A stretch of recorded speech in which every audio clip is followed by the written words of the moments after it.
Bien,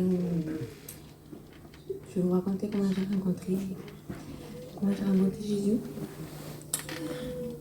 Moi, j'ai pas eu le privilège de m'élever dans une maison chrétienne. Je me suis élevée dans une maison où j'avais un père drogué. J'avais un père alcoolique qui battait ma mère. Et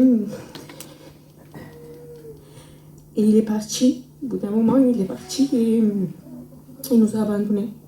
Parce que même jusqu'au jour d'aujourd'hui, on n'a plus de nouvelles de lui. On ne sait plus ce qu'il devient.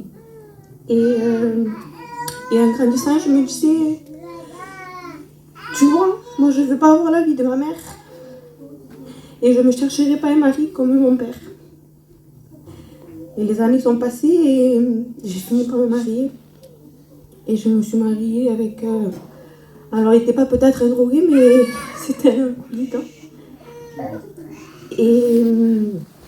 Et quand je me suis vue dans cette situation, je me dis, Seigneur, je ne veux pas revivre ce que j'ai vu que chez ma mère. Je ne veux pas avoir la vie de ma mère, je ne veux pas me faire battre, je ne veux pas avoir mon mari alcoolique comme ça.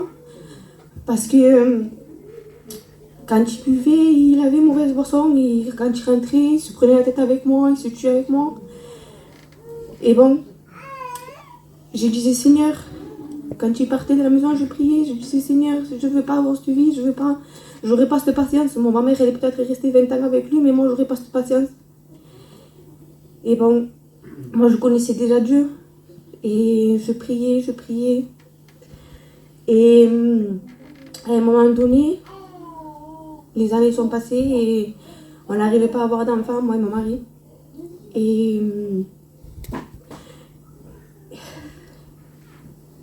même avec ce désir que je voulais avoir un enfant, je priais à Dieu, je disais, Seigneur, ne me donne pas d'enfant, je ne veux pas.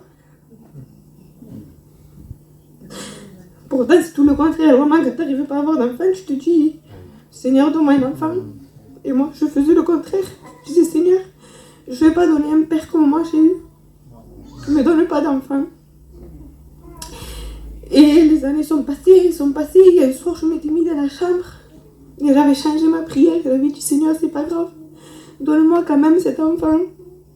Et mon compagnon, il était rentré. Et j'y avais dit, parce que Dieu m'avait parlé dans mon cœur, il m'avait dit, tant que ton compagnon ne changera pas, je ne te donnerai pas ton enfant. Et je lui avais dit, lui, il avait pris à la rigolade, il croyait que je faisais esprit pour qu'il change. Mais non, c'était Dieu, il m'avait vraiment parlé. Amen. Et quand je parle, Dieu fait. Amen.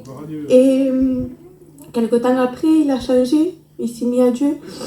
Et les mois sont passés, il me disait, ça y est, je suis chrétien, je suis bien, pourquoi on n'a toujours pas d'enfant? Et Dieu, à l'instant même, il m'avait dit que son temps à lui n'est pas le nôtre. Et je lui avais dit, notre temps à nous n'est pas le sien. Et lui, il avait peut-être mal pris parce qu'il se mettait à pleurer, il n'était pas bien. Il se disait que Dieu peut-être l'avait oublié. Mais non, parce que un mois avant de me baptiser, j'avais fait un songe comme moi. J'étais en train de me baptiser et j'étais enceinte. Et Dieu ne parle pas pour rien, parce que je me suis baptisée le 10 et le 1er, j'ai su que j'étais enceinte. Amen. Voilà. J'ai peut-être pas eu le privilège de m'élever dans une famille chrétienne, mais aujourd'hui je peux donner ce privilège à mes enfants. Amen. De m'élever dans une maison chrétienne. Que Dieu vous bénisse.